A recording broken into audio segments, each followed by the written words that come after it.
In today's show, we check in with the Trailblazers after 20 games, and one thing is for sure, Deni Avdija is a star. Welcome to Locked On Blazers. Let's get into it.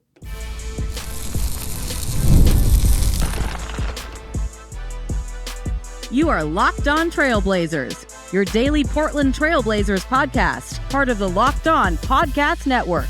Your team every day.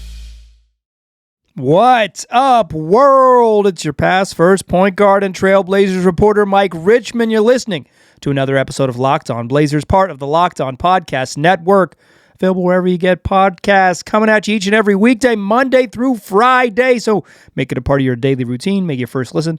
Tell your friends to do the same. Locked On Blazers, your team every day. In today's show, we're talking Trailblazers loss to the Thunder, a Sunday matinee at the building formerly known as the Rose Garden. Blazers lose 123-115, but Deni Avdija put on a freaking show. He was fantastic. He might have been the best player in the stinking building, where the reigning MVP was there and putting the game away late.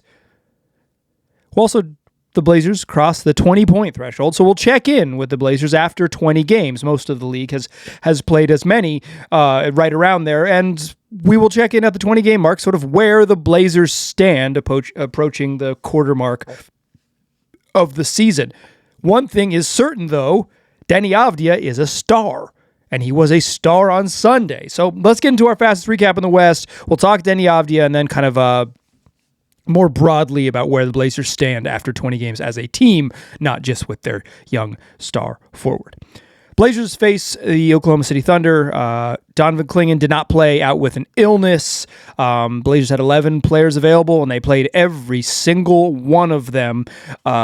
Everybody got in the pool. Thunder playing without Isaiah Hartenstein, who's going to be out for a few weeks, and Alex Caruso, who was a late scratch from this one. They're missing some other guys, but of their players that play, the champs, who looked like the champs, came into the game at 19-1. That one, remind you, is courtesy of the Portland Trailblazers in the Moda Center. So Portland with a chance to make it two, put a little crooked number in the loss column, and both of them would be starred with a rose. What does that even mean? That was what I was about to say. Both of them would have a little pinwheel next to them. In any case, Blazers struggled out of the gates, down 24-19 after one, but only down 5 when you score 19 points in the first quarter. That's pretty good. I think the wildest part of this game is that Deni Avdija was kind of terrible in the first quarter. He was 1 of 6 from the floor. He got to the free throw line just one time and missed it. He had 2 points, 9 boards, because he's everywhere, and 2 assists after one. 2, 9, and 2. 9 is a ton of rebounds in a quarter. Blazers started this game small. Deni Avdija, Toumani Camara, Jeremy Grant, Chris Murray, and Sidi Sissoko. Shaedon Sharpe available, but clearly on a minutes restriction. He just also wasn't very good in this game. But the Blazers kind of stuck to this small group that's switchy and physical and kind of can play the style that they want to play on defense together. And without Hartenstein, the ability to, Chet Holmgren is not so physically imposing that it was going to be a huge problem. Although he did have some moments in this game. Blazers down 5 after 1, but they come back. JG, that's Jeremy Grant, Toumani Camara, each hit a pair of threes in the second quarter. Deni Avdija gets the free throw line, hits all 7 of his free throws, and the Blazers hang tough, score 36 points, and go into halftime up 1.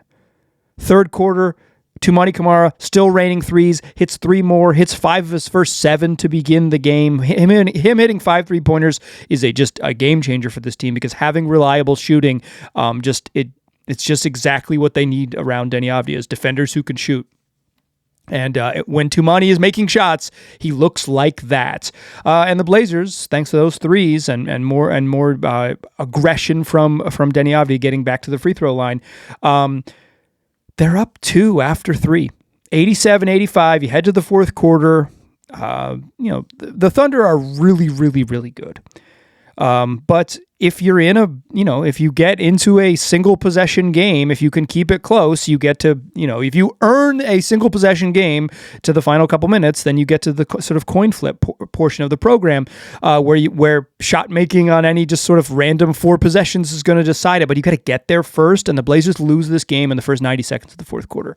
That's it. They lost the game in the first 90 seconds of the fourth quarter. The game was pretty much over after that.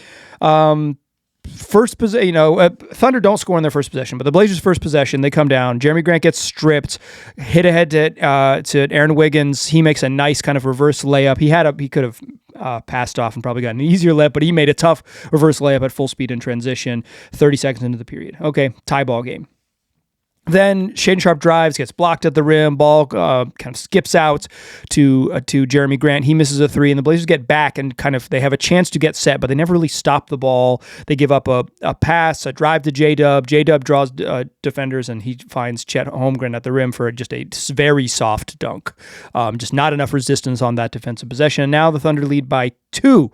A minute into the quarter. Okay, the lead is gone, but whatever. You're only up 2 anyways. You're going to have to play him tough. Jeremy Grant misses a 3. Blazers don't get back in transition. To me, this entire possession, this transition defense was on Shaedon Sharpe. He just watched the ball. Jeremy Grant puts it up, and Jeremy Grant's man leaks out. J-Dub, that's Jalen Williams, who's back playing for the Thunder in his second game since missing the whole first part of the season to injury. They're freaking 19-1. He was an All-NBA player last year. He leaks out. I thought Shaedon Sharpe just watched him, and then, it's too late. First 3 steps, it's too late. They get another leak out dunk. You're now a minute and 18 seconds into the quarter. Thunder by 4. Layup, dunk. Blazers come down. They're down 4. Shaedon Sharpe turns the ball over, driving into the paint. AJ Mitchell gets he knocks the ball away, and then he just takes off running. Chet Holmgren, recovers the ball, hit ahead. AJ Mitchell out in front of everybody after the turnover. Dunk. Thunder by 6. Layup, dunk, 8 straight points when the Blazers attempted 2 shots, but only 1 possession where they got field goal attempts up. All of a sudden, you're down 6. There's a minute. There's a minute and 36 seconds have wound off the clock. There's 10:24 left in the game. They call a timeout. For the remainder of the game, the Blazers had 1 possession where they had the ball with a chance to tie or take the lead. Happened just under the 9-minute mark. Caleb Love missed a 3. But by the time they couldn't get enough stops. Thunder are really, really stinking good, and they're the best defense in the league, one of the best defenses of all time. Even missing their guys, they're a great defense. I think as a full unit, they're one of the best defensive teams ever with Caruso and Hartenstein available. When they're not complete, they're merely the best defense in the league or something. They drop down from all time from capital G great to lowercase g greats. They're awesome. So you're just not going to have that many chances. The Blazers don't have a great half court offense as is.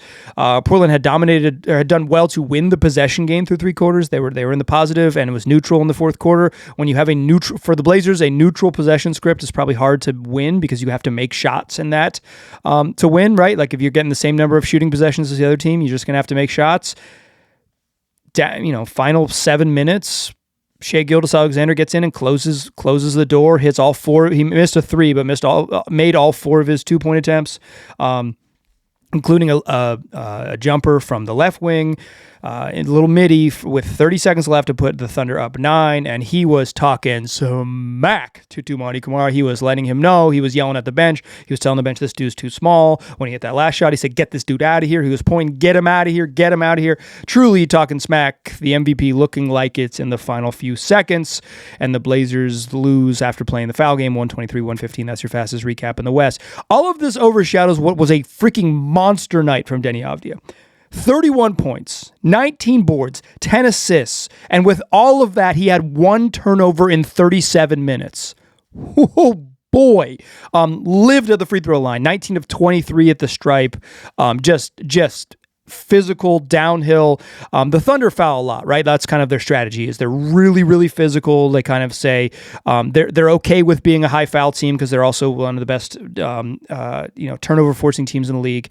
And they also play so physical that they kind of live in this gray area where they're like, are you going to call it every time down the floor? We're going to be handsy. We're going to be aggressive.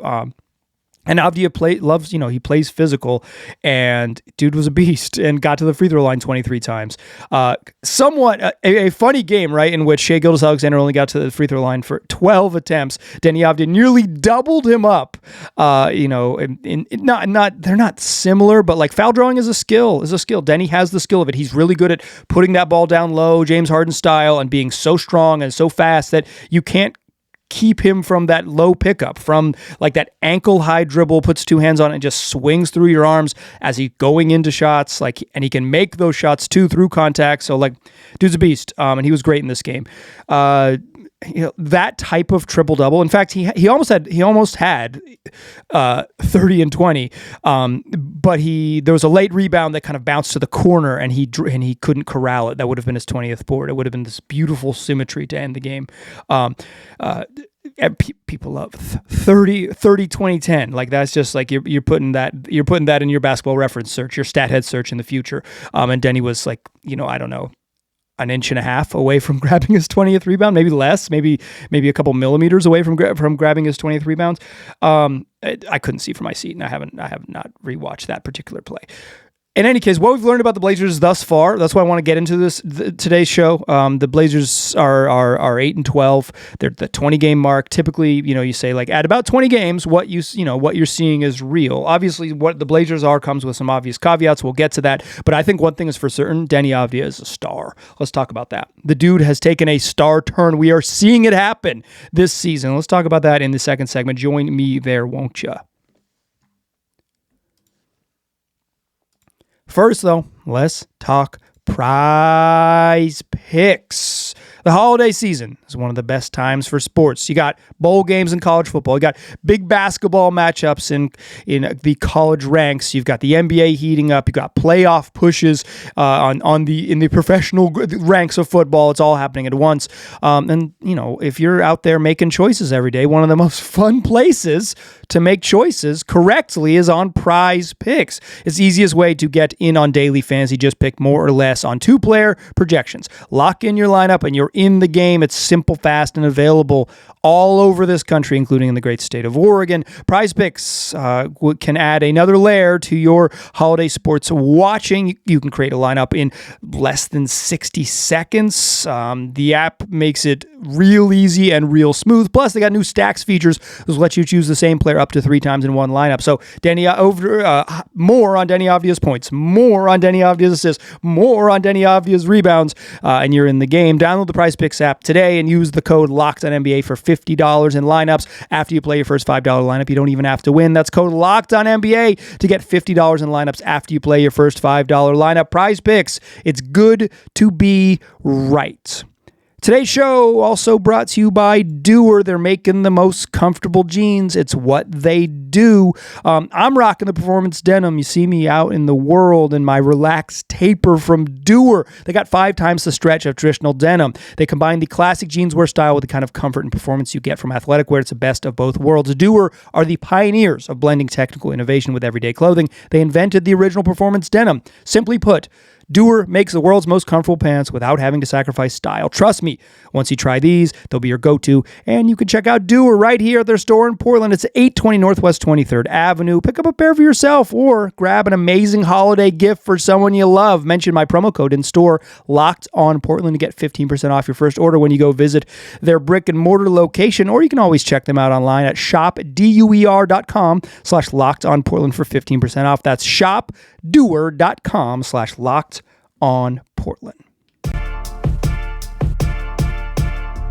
All right. So, I want to talk more broadly to close the program in the third segment about where the Blazers stand as a team, where they stand as a team. But I think through 20 games, the most obvious, glaring, undeniable takeaway about this team is that Deni Avdija is a star. He's a star. He is balling. 25.5 points, 6.4 rebounds, 5.5 assists, shooting 38.9% from 3 on a career-high 6.9 attempts per game. He has stepped into this lead initiator role and been the guy who kind of takes over and takes responsibility when they need him to lead the offense, guide the offense, do everything as a high usage, big creator wing, the type of player that championship teams are built around, right? The 6'9" freight train who can score from outside, who can get to the rim and get his teammates involved, that teams have to worry about, scheme about, and try to stop. And when they do try to stop him, they can't. There was a moment in the fourth quarter when Lou Dort kind of squared up Deni at the top of the key. Everybody who's watched Deni Avdija knows what he wants to do. He wants to jab, get you a little off balance, kind of start right, start left, get back to his right hand, give you a hard left shoulder, and you can't stay with him, bucket at the rim. Lou Dort is about as good and physical a one-on-one defender in space as there is in the NBA, and Deni Avdija took that fool to the rim like it was nothing.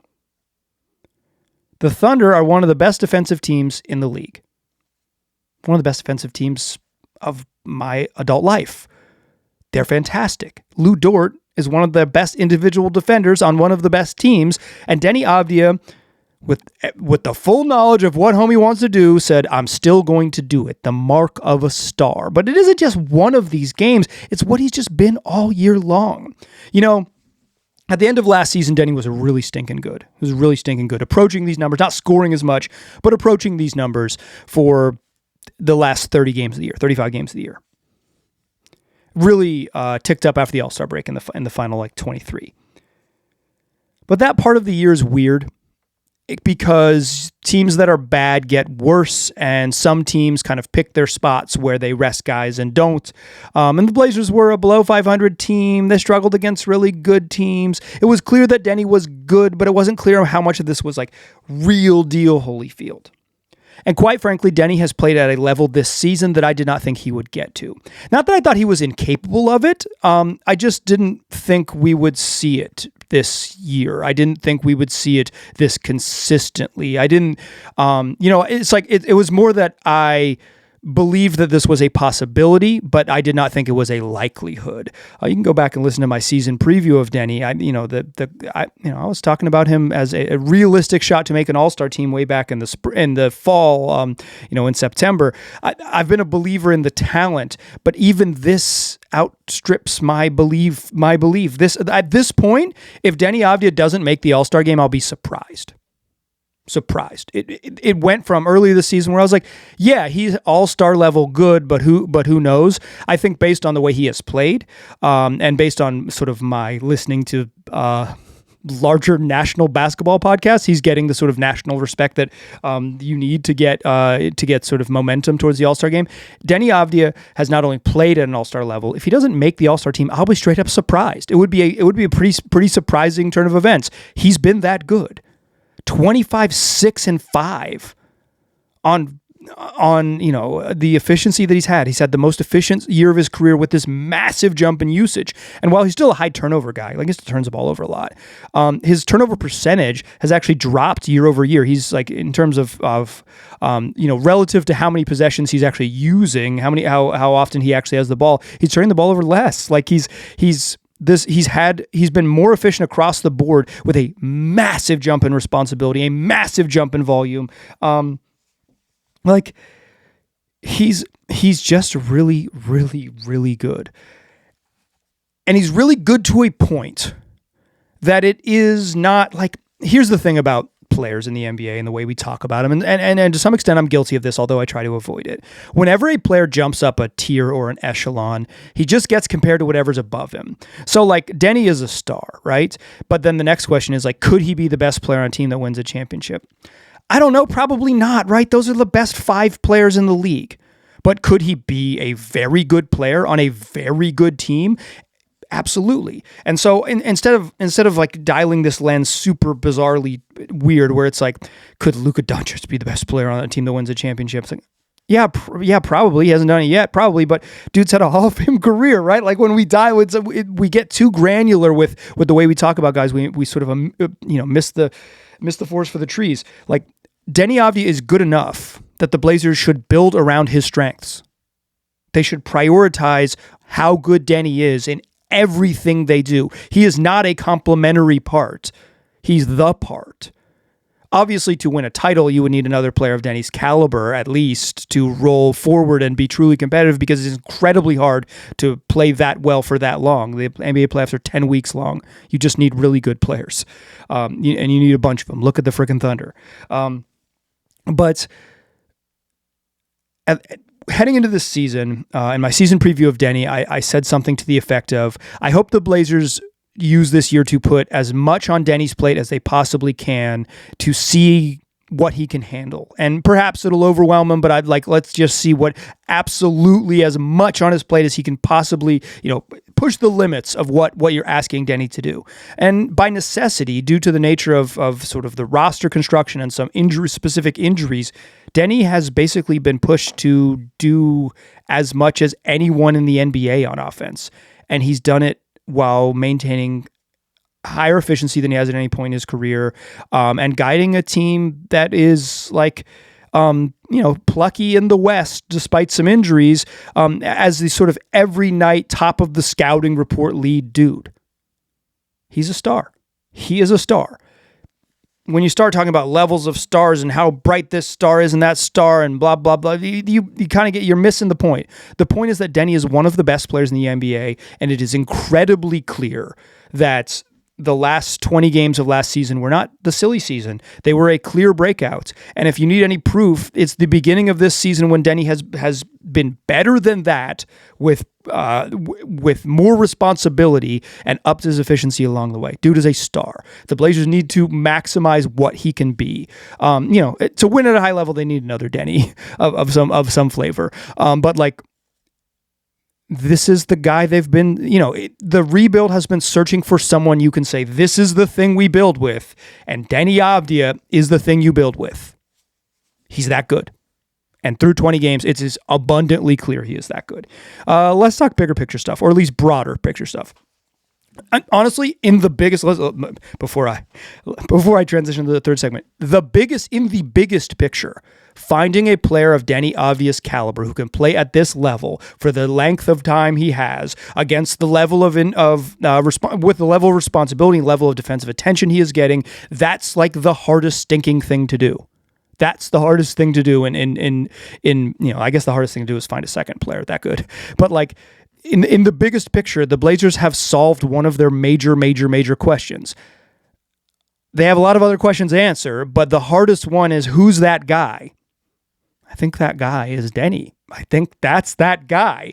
Let's talk broader, looking at the whole team. To close the show, join me in that third segment. Before we get there, though, let's talk FanDuel. NFL Sundays move fast. One big play, and suddenly everything feels different. Today was an NFL Sunday. There were some big plays happen real quick. Change the game. That's what makes live betting with FanDuel so exciting. You're not just watching the game. You get to react in real time. With FanDuel, you can place bets as the action unfolds. Every drive, every moment, every swing, every highlight.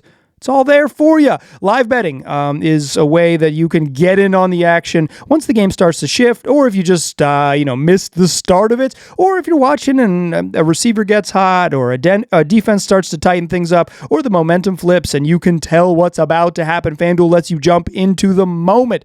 Live spreads and money lines, player props, updates, live in-game, and you can bet next touchdown scores, drive results, totals, and more. So check it out. And if you want to be right in the middle of the action, FanDuel.com is the place. You can place your NFL live bets all season long. FanDuel, the game moves fast, and so can you. Still a pass first point guard. I'm still Mike Richmond. You're still listening to Locked On Blazers. 20 games in, the sample size is finally meaningful enough. I think that's actually true. I joke about it on here because I kind of say it too much. But yeah, I think once you hit 20 games, you kind of know, where everybody is. I waited to record this after the final game of the night on Sunday evening. The Lakers beat the New Orleans Pelicans. So no changes in the standings, but I wanted to make sure if anything weird happened, New Orleans came back, that I could talk about the 20 game mark. Not everyone's there. The Lakers have played 19. The Pelicans have now played 21, but everyone is in that range. It is the 19 to 21 splits here across the league is what everybody's played. And the Blazers find themselves in 10th place in the Western Conference. They're 8-12.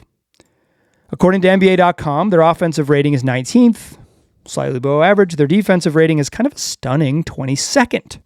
Even with the injuries, I thought they'd be better than this on defense.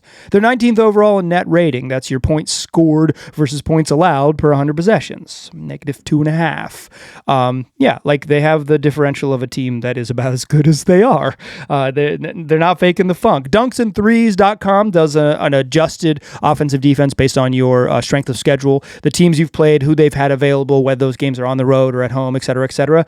The Blazers would be 15th in offense and 20th on defense for the strength of schedule adjusted offensive rating and defensive rating. So, like, the offense is kind of fine. The defense is surprisingly bad. They played one of the toughest schedules in the league, no doubt about it. One of the toughest schedules in the league. I think that's true. Depending on how you want to slice it. If you want to look at raw win percentage, which I think is the stupidest way to do it, Blazers play the toughest schedule in the league. If you want to, there are. Dunks and Threes does a strength of schedule adjustment estimate. The Blazers have the hardest schedule in the league. NBA Crafted does one. The Blazers have the fourth hardest schedule in the league. I don't know how that, I don't know the methodology for either of these. What I'll tell you is this: they've had one of the hardest schedules in the league. There's no doubt about it. They've had one of the hardest schedules in the league. They've all the teams at the top of the West. They've played the Thunder thrice. They've played the Lakers, even though the Lakers are missing some of their guys. The Rockets in Houston, Denver, San Antonio, Minnesota. They've they played the Warriors. They played Phoenix. Everybody ahead of them in the West. They've played, right. This is like it is. They've had a real gauntlet of challenging Western Conference opponents to begin the schedule. I mean, you could look at the schedule in the fall and know at least it was West heavy. It'll lighten up a little bit. It gets at least a little bit slower across the entire league in early December because they have some dates blacked out. So we'll all be watching the NBA Cup semifinals and finals. But in general, the Blazers have played a harder portion of their schedule the first quarter of the season, and it'll get a little bit easier. They've also been injured. There's not a ton of I don't know where to find a ton of easily accessible injury data in terms of players lost. There used to be better resources, but some of these places have gone dark or behind a subscription that I am not currently paying for.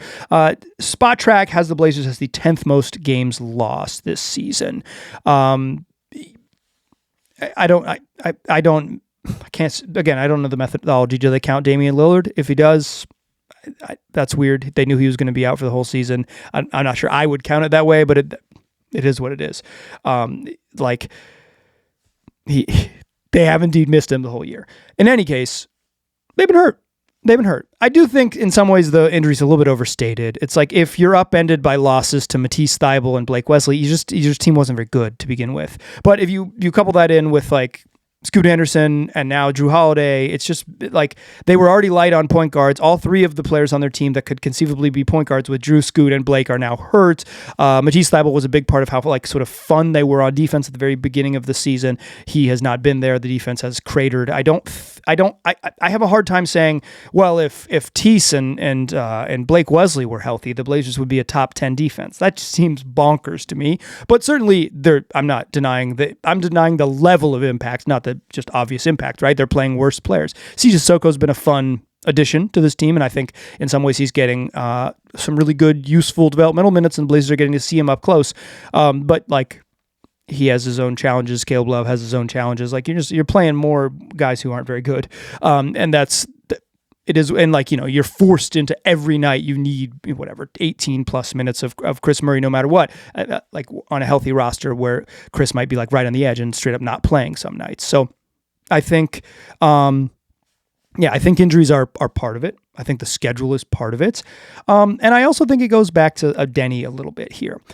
He can be a better defensive player than he has been this season. And that's not even really a knock on Deni. That's just a reality of the human experience, the human body. He is being asked to do so much on offense that he just hasn't been nearly as good on defense as he has been at other points in his career. You just only have so much energy. And I think the way the Blazers play, the way Deni plays is he just, he doesn't have enough juice to play the level of defense, really, really high level defense, and do all the things he's asked to on offense. Also, I think the change in coaching staff and perhaps the change in offensive philosophy, it's carried over to their struggles a little bit on defense.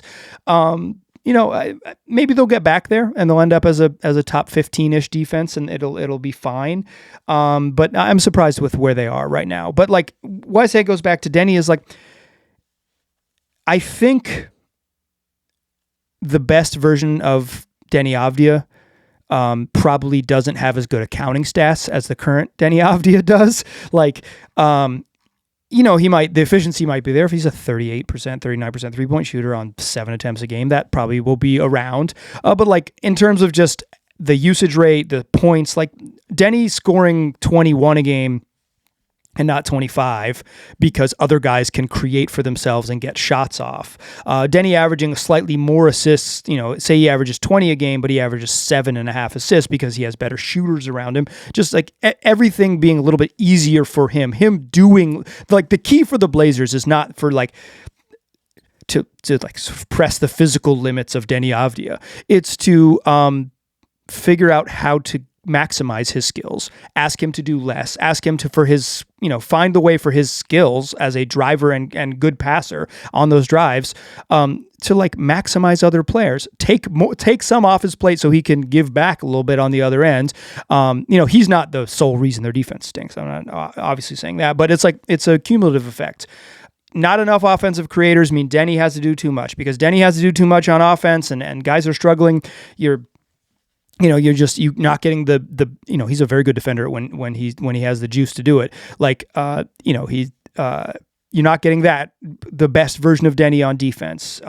You're asking Tumani to do more and more and more and more. And then like there's diminishing returns on sort of that level. I think Jeremy Grant has been pretty good on defense this year, but like to be a top 10 defense, you just thought they were going to be a little more connected. To be a top 15 defense, I think they can get there again, and maybe they'll settle into it. But I think injuries for the most part are baked into my analysis in the NBA. Like you're injured, sure, but you kind of are what you are.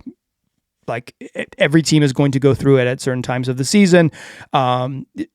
The reason that I say baked in is because like part of the sort of the math of a good team is, do you have enough depth to take care of absences? And the Blazers have not missed their top guys, although Drew Holiday's been one of their best players and missing him matters, but he hasn't been out for super long, and maybe they'll get him back in a week or so, and this will be a blip.